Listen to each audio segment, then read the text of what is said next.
Hello everyone, कैसे हैं आप सभी। हम सब तो बिल्कुल ठीक है। आशा करते हैं आप भी परिवार से ठीक होंगे। परमपिता परमात्मा आपकी सारी मनोकामनाएं पूरी कर दे और आपके घरों में खुशियाँ आए। तो जी अब आज 7वां नवरात्रा भी बता रहे और छठा भी। फ्राइडे की अष्टमी है, फ्राइडे को करेंगे अष्टमी। तो देखो अभी मैं पूजा करूँगी। पूजा करने के बाद देखो ना शांति हूँ तो ऐसे निकलती है एक दो, ये जैसे ये रही। अब मैं जैसे इनको छाना मैंने कहा चलो आटा पीसती हूँ। अब ऐसे निकल रही है जगह, देखो ये चल रही है। इतनी ज़्यादा तो नहीं है तो दो चार ही, लेकिन ये गेहूँ मैंने छाने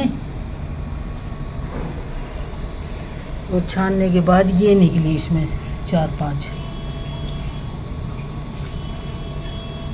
क्योंकि 10-15 दिन से ना मैंने इनको देखा नहीं था।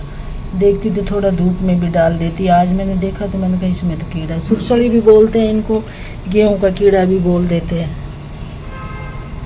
अब मैं इनको सारे को छान के और ये नीम के पत्ते हैं ना, ये देखो अभी तो गीले हैं, ये सूख जाएंगे ना थोड़े तो इसमें सारे में मिला दूँगी।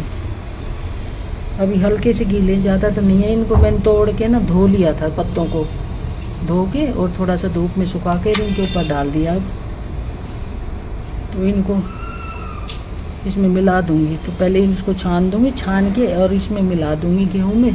तो ये कीड़ा है कि ये ख़त्म हो जाएगा, ज़्यादा नहीं बढ़ेगा। लेकिन अगर थोड़ा सा भी ज़्यादा बढ़ गया ना तो ये गेहूं के अंदर घुस जाता है और फिर निकलता नहीं है।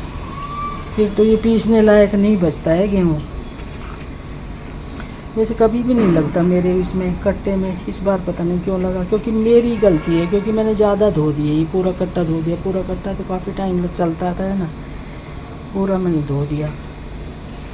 और धोना था तो या तो सर्दियों में धोती या फिर बहुत ज़्यादा धूप पड़ती है जब धोती। बरसात में के दिनों में नहीं धोना चाहिए गेहूँ। तो अब मैं इसको छानूँगी, छान के और धूप लगा के और फिर ये पत्तियाँ मिला दूँगी। मिलाने के बाद इसको कट्टे में भर दूँगी। फिर उसके बाद ये कीड़ा यहीं के यहीं रुक जाएगा।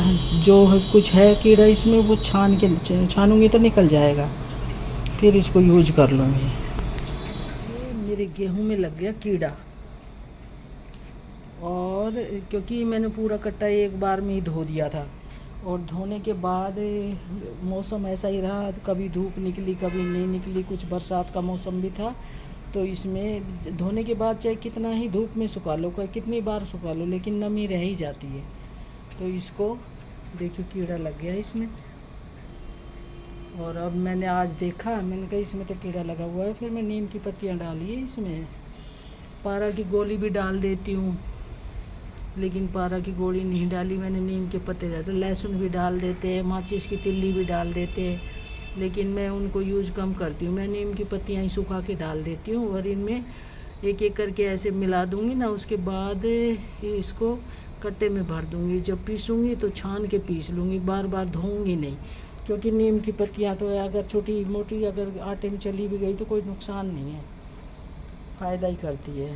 तो अब नहीं धोऊंगी इसको बार बार। देखिए नीम की पत्तियाँ गेहूं में मिला दी मैंने, सूख गई थी ये।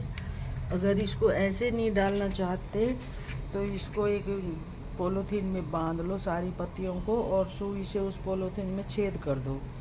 छेद करने के बाद इसमें गेहूं में नीचे दबा दो, उससे भी कीड़ा नहीं लगता है। अब मैं इसको सारे गेहूं में मिला दूंगी और मिलाने के बाद इसको जो कीड़ा है, जो सुरसली है वो निकल जाएगी, और जो और आगे जो लगेगी वो नहीं लगेगी। साफ़ हो जाएंगे गेहूं बिल्कुल। क्योंकि गेहूं में जब ये लग जाती है ना तो अंदर चली जाती है, गेहूं के अंदर चली जाती है। तो फिर डर लगता है ना कि भाई कभी आटे में ना पीस जाए। इस वजह से बहुत सेफ्टी बरतनी पड़ती है गेहूं के साथ। तो और चीज़ें दालें वगैरह है, चावल है, उनमें से तो निकल जाती है। भाई डाल दो ऐसे फर्श पे डाल दो, अखबार बिछा के या कोई चुन्नी बिछा के डाल दो, तो उनमें से तो निकल जाती है और इसके अंदर घुस जाती है तो फिर नहीं निकलती। तो अभी मैं इनको 2-3 दिन यहीं बाहर ही पटके रखूँगी। रात को चद्दर से ढक दूँगी और जैसे ही इनमें धूप लगेगी तो सारी निकल जाएगी और ये नीम की पत्तियों की खुशबू से और ओढ़ने लगेगी।